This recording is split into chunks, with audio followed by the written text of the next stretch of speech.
Hey everyone, today we're diving into a really fascinating 6th grade English curriculum on persuasive writing. And what makes it so unique is its whole philosophy. It doesn't just teach writing as a skill, but as like an extension of who you are, your character, and what you believe. So let's break down this pretty different approach. So let's just start with the big question, right? What does it actually take to convince somebody with words? Is it just about having perfect grammar and all the facts lined up? Well, this curriculum says nope. True persuasion goes way deeper. It's a mix of your skill, your credibility as a person, and your core philosophy. Okay, so the whole journey starts with a really solid foundation, what the source material calls the craft. And this is all about the mechanics, the nuts and bolts of how to put strong, clear sentences together on a page. Now, when you first look at this checklist, it seems pretty universal, right? I mean, any writing class would talk about clear sentences, good grammar, and using the right words. But then you get to that last point, avoids exaggeration or false logic. Right from the get-go, that's a little hint that this is going to be about more than just the rules. It's about thinking ethically. So how do they teach this? Well, they use these really practical fix-it exercises. Let's look at a couple of examples that come straight from their material, just to see how they train students to spot and fix these kinds of problems. Okay, so in this first example, the grammar mistake, using there instead of there, is pretty easy to catch. But look at how the curriculum corrects it. It goes way deeper, and it actually points out the flawed logic. It teaches that just because people disagree, it doesn't make them bad. That shows you a core idea here. Sound reasoning is just as important as your spelling. Here's another one, a classic run-on sentence. And this is a brilliant way to show how a single word can change everything.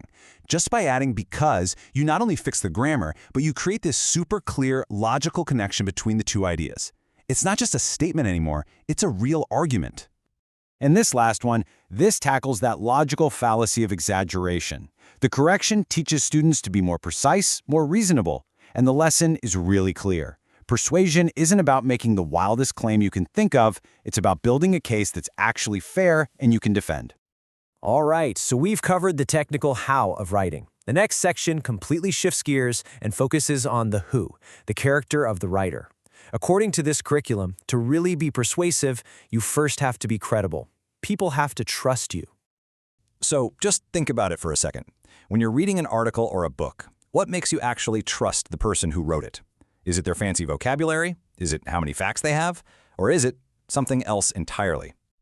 So the curriculum gives this very specific checklist for how to build that credibility. And it's a really interesting mix. You've got some standard advice like, consider the other person's point of view and use facts. But then it weaves in these specific moral guidelines like using kind and respectful language and citing scripture right alongside other real-life sources. It's this blend that makes the whole approach so different.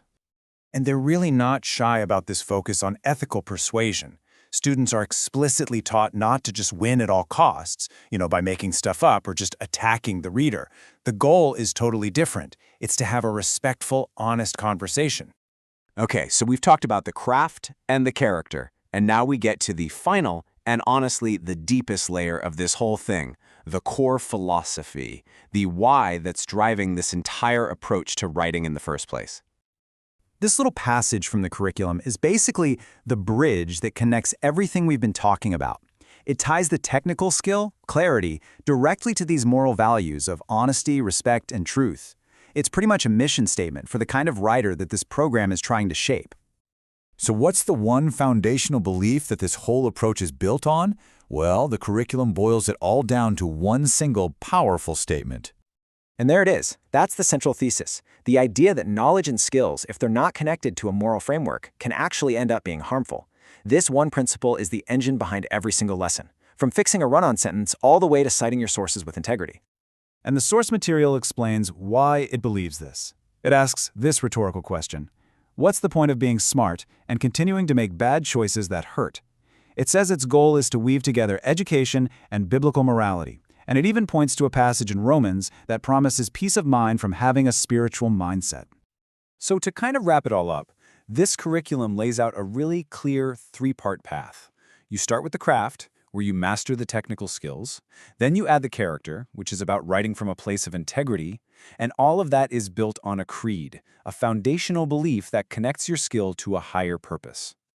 And that really brings us to our final thought for today. This whole model brings up a much bigger question, one that goes way beyond this one curriculum. Should education teach us not just how to communicate, but also to really explore the why behind our words? Definitely something to think about. Thanks for tuning in.